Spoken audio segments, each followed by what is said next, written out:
is the pursuit of love itself, not the small, though often beautiful individual love of one man for one woman, or one man for one man, or one woman for one woman, or whatever more contemporary combination you prefer, and in this category I include my love for my own destined, inevitable, soon-to-be beloved, nor the admittedly noble love between parent and child, although I readily express my gratitude that such a love has entered my life, nor the love of country, nor even, for those inclined toward such an emotion, the love of God or of gods, but rather love itself, the purity of the grand essential phenomenon, the subject unattached to any specific object, the heart of the heart of the heart, the eye of the storm, the driving force of all human and much animal nature, and therefore of life itself.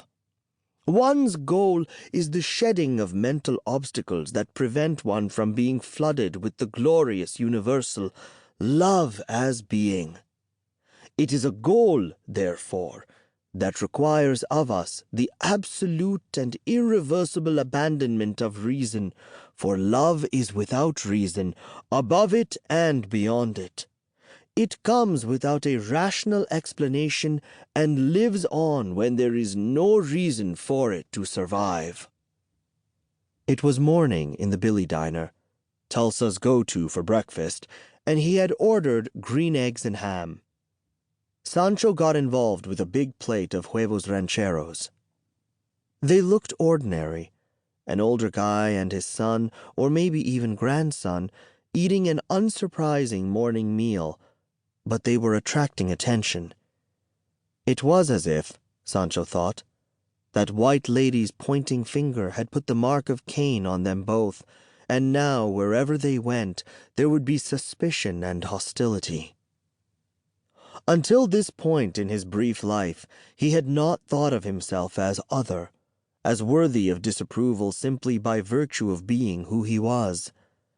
Well, of course, in reality, he was totally other, a supernatural entity plucked out of nowhere by Quixotte's desire and the grace of the cosmos.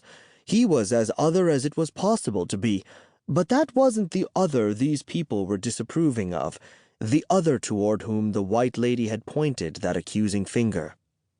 He was trying to imagine himself into being a regular young human guy in a lumberjack shirt and blue jeans and boots, a dude who was discovering that he liked the music of Justin Timberlake, Bon Jovi, John Mellencamp, and Willie Nelson.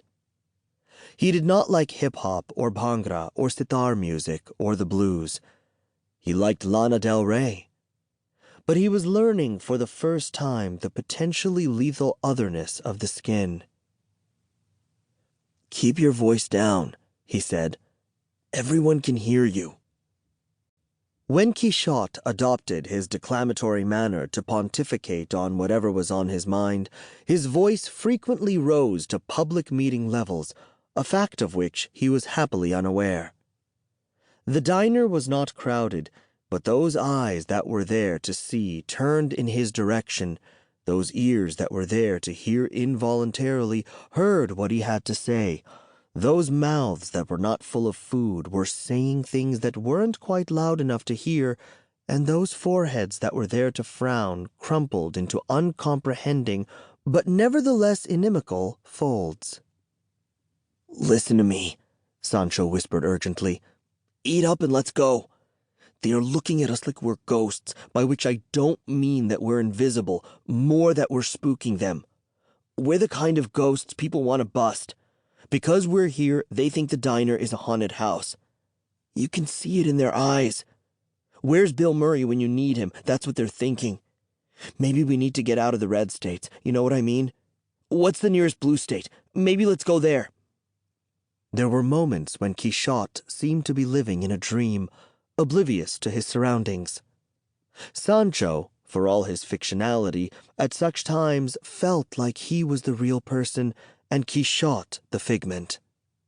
"In Europe," Quichotte airily remarked, "the colors of political affiliation are reversed, and so blue is the color of conservatives, reactionaries, and capitalists, while